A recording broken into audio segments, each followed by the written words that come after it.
followed by Jennifer Ott, followed by Ilsa Beal. And if you would state your name for the record, please. I've been before you for 3.5 years, and you call me somber until today.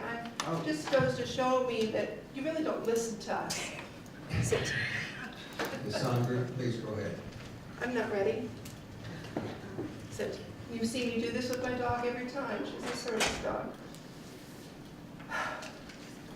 Now I'm ready. President Garduño, I'm embarrassed to say that you don't listen to any of us, that we take up your time, and we're just a pain in your butt. I'm sorry about that. Ms. Gibson, I apologize to you.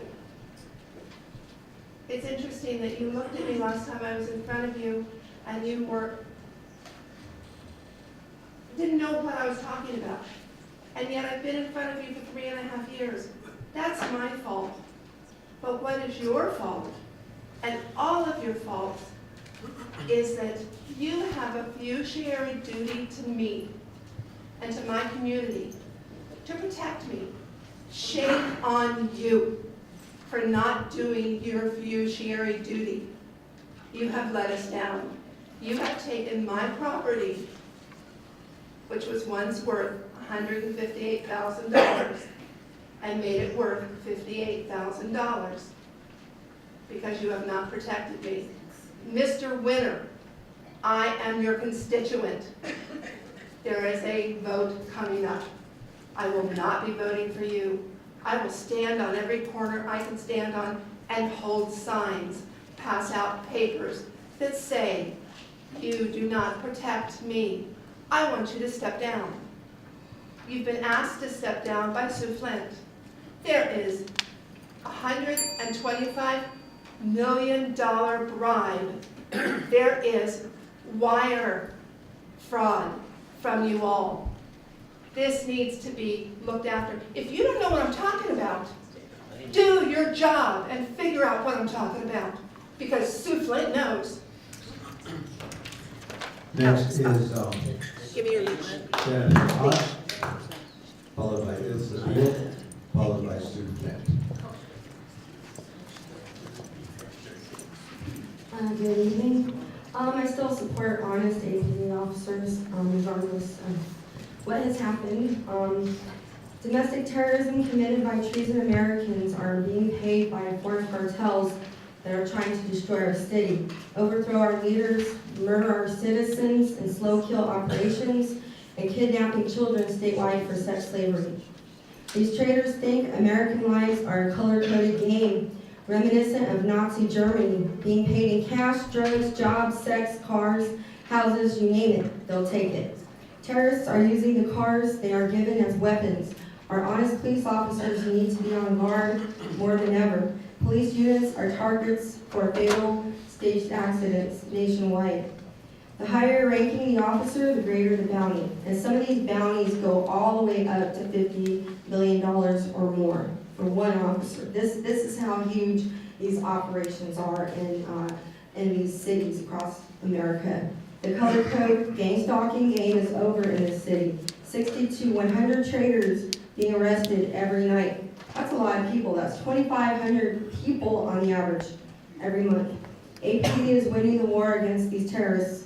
I am thankful to the pilots of APD and Kerwin Air Force Base for standing against color code gang stalking, especially being prepared in full gear against threats of pipe bombs this past week that happened on San Mateo Central. And they got the F-16 fighters out way quick. There was a hotel that was supposed to be blown up, and thankfully, my friends with APD as well as the U.S. Air Force prevented a lot of children getting hurt over at Highland High School. But I want to thank you for all your efforts, and I have a lot of respect and admiration for each one of you. Good night. Thank you. Next is Ilsa Beal, followed by Sue Flint, followed by Diana Vargas. Good evening. It was actually quite perfect that the Albuquerque Housing Authority started speaking and gave all those really horrible and depressing facts. I had already intended to try and impress upon you that there is a very specific portion of the homeless population that is just absolutely not considered. Albuquerque started in 2005 with following the Housing First model, and we agree with that. That's a good model. That is good to do that. But now you've heard about the backlog. You've heard that there will be 3 years of waiting list. The waiting list is closed, etc., etc. I've asked some of the councillors what would they suggest. What should the tent city residents do? The only suggestions were they go to the shelters, find someone who's got land, so let them allow you to stay on that. If you know of anyone with land, please let us know. We're looking again, just so that you know. But then where the shelters are concerned, so many of the people that we work with are not eligible to be in a shelter. So they're immediately excluded from the housing vouchers, they're excluded from the shelters. But then when we're trying to organize a safe spot for them, where they can then actually start finding work. Several of our residents have now started finding work because they had a measure of security. We've got people who are studying. So people can then start working at improving themselves. That is impossible if we're chased around the whole time. So, okay, we've not been able to find someone who has land who would allow us to stay. But Thank you very perhaps, much, Ms. surely Beal. you Your could. time is over.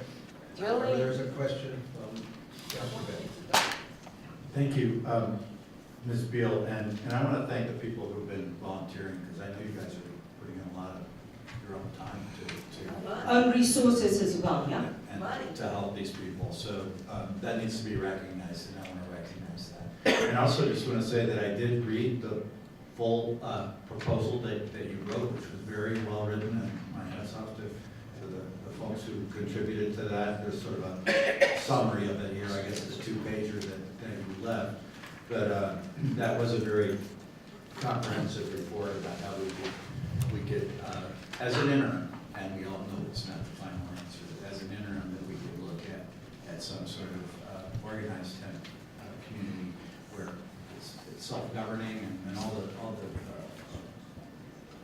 of the conditions that self-imposed conditions that you're proposing for that community. So I really think we do need to continue to look at that. I know that it's not the ideal.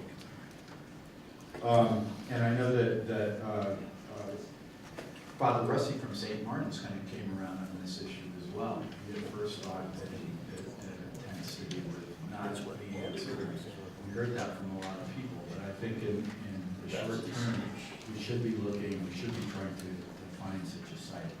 So I just want to acknowledge that, and I encourage the other councilors to read the report. It's not really long, but it's longer than 2 pages, and it is pretty comprehensive as to how to move forward on something. And also pointing out the idea and the fact that micro and structural insulating panels are a good way to make temporary housing. And we've got a great history of temporary housing in this country after the Hurricane Katrina and so forth. There were all sorts of shelters that were built that were considered temporary that were not trailers and were not tents. So that's important as well. I just wanted to acknowledge that, and I do want to continue to work with you on finding a site.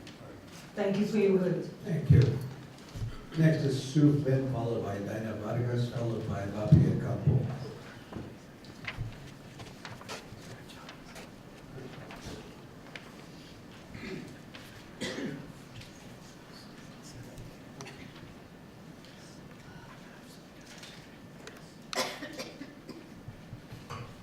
Good evening, my name is Sue Flint.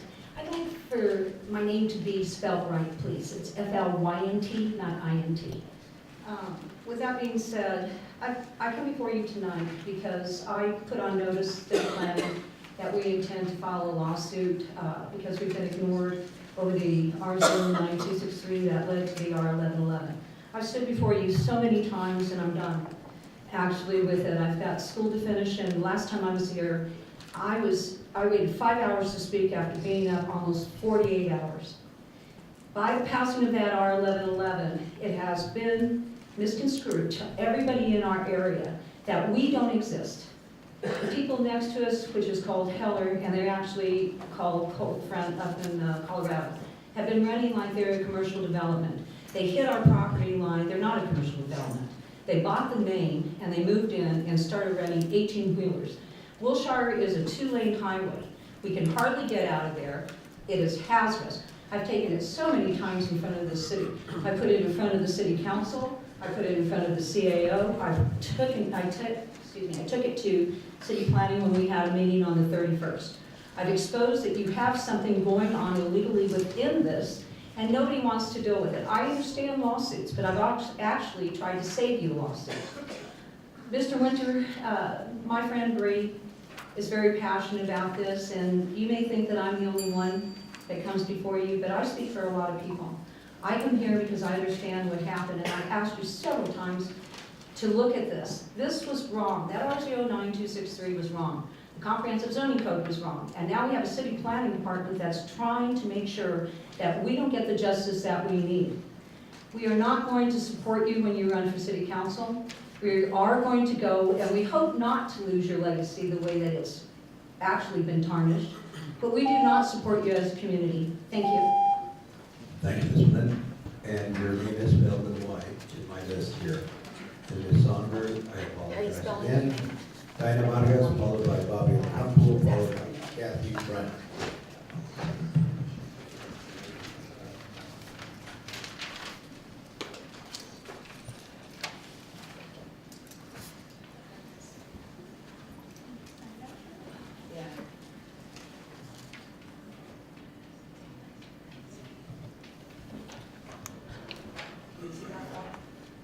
Yes, ma'am. Good evening, President Garduño, members of City Council. As far as the whole YouTube video for Chief Eden, I really don't think that it was so much that had to do with YouTube itself, but that happened to be the only forum of communication, so I'm not sure what the communication policy actually says about delivering a message that is meant for the public when internet itself is considered a luxury, right? So people that can't afford the internet, or running around with Obama phones, right? Like they can't access the internet. So it's not so much that it happened just to be on YouTube, but that it was only on YouTube. But again, I don't know what the communication policy says either, but I was wondering what it did. Like the Wonder Twins. So Greedy Greenwood and Tom Stryker, they came in here, hijacked the city, y'all know it. And like, let's just put it out there, right? Start that real conversation among each other. And, you know, he got $70,000 from the mayor, and then he comes over here and he's like, he needs X amount of dollars totaling to whatever, right? A bunch of money, a lot. And then he's coming back for a second round totaling like $500,000 on what? He promised what? So he said he was an expert, that he would deliver a contract that would be the best outcome for Albuquerque, et cetera, et cetera. It's being held up in court. He stole our money, right? So that man is eating $53 steak, staying at Hotel Andalus for $355 a week, or I'm sorry, a night, $100 for his dog to stay in a hotel room, right? Beers, margarita, y que más. So he rolls in here, he's like, rolling dirty, sipping gin and juice, stealing all our money, and nobody says anything. And like, we have shopping carts as a current reality of the affordable housing in Albuquerque. So can we get our money back, one from Greenwood, and just shut them down? Because the community can do that. Thank you. Next is Bobby Ocampo,